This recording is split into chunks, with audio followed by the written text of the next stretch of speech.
Gacha Tsepamfa, Mbote la famille, Otep. C'est votre frère Bangolou qui vous revient avec un nouveau poème. Celui d'aujourd'hui s'intitule Sacrifice. Le symbolisme n'existe pas.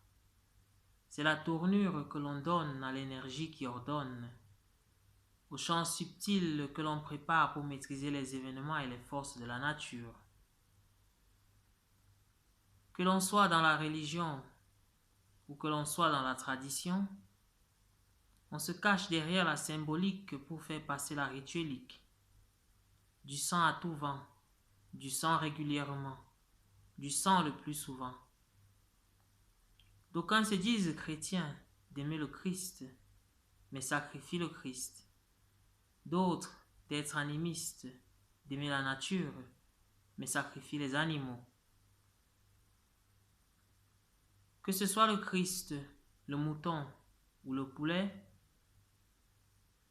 l'homme pêche et les autres payent de leur sang pour qu'ils repartent sains, qu'ils se déchargent du boulet de son trop-plein d'impureté. Par le sacrifice en toute impunité, l'on prétend s'absoudre. Oh, quelle absurdité!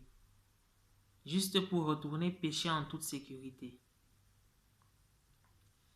La tradition primordiale nous enseigne que le seul vrai sacrifice qui plaise à l'être suprême, c'est le sacrifice des pulsions destructrices de l'ego, de son propre animal intérieur.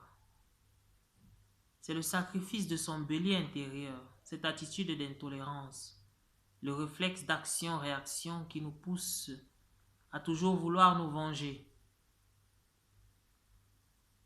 La têtutesse intérieure qui nous empêche de changer. C'est de sacrifier son mouton intérieur, mettre fin à sa totale docilité, s'instruire pour transcender son imbécilité. C'est de sacrifier son coq intérieur, arrêter de courir derrière toutes les poules du quartier, dépasser ses instincts sexuels primaires.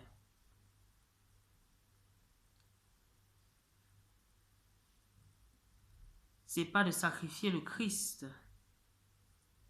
pour s'absoudre de ses péchés, mais transcender le péché pour devenir son propre Christ.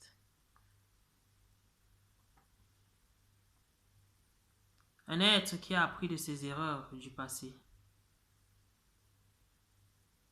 Un être qui s'est compris, qui a compris ses pulsions et les a dépassées. Un être qui s'est instruit, s'est mis à l'école de la science et a transmuté son ignorance. Un être transformé à travers l'apprentissage pour élever sa conscience, devenir un sage. Un ganga, nga pour maîtrise, celui qui a la double maîtrise, celle du corps et celle de l'esprit. Un kamsi, kam pour noble, paix, et si pour divin, celui qui incarne la paix, la noblesse divine. Un sanusi, danusi, oignon, un être multidimensionnel, un multigénie fécond qui sème la vie.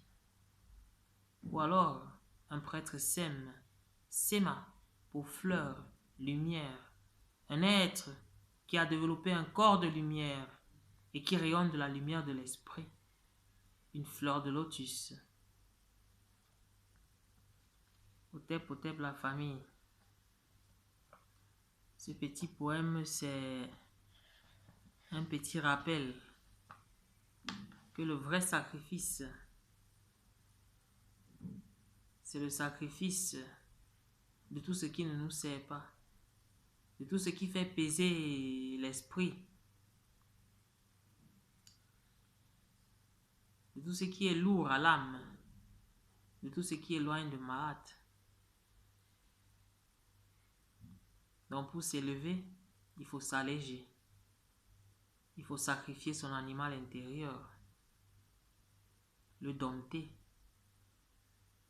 afin d'en connaître les rouages, les codes, les agissements, les attitudes, et pouvoir réagir à chaque circonstance de la vie avec autorité sur notre comportement et en tenant compte de tous les paramètres qui permettent à chaque fois d'avoir la pensée juste, la parole juste et l'action juste en toutes circonstances de la vie. Et ça, il n'y a aucun sacrifice qui puisse payer ce prix.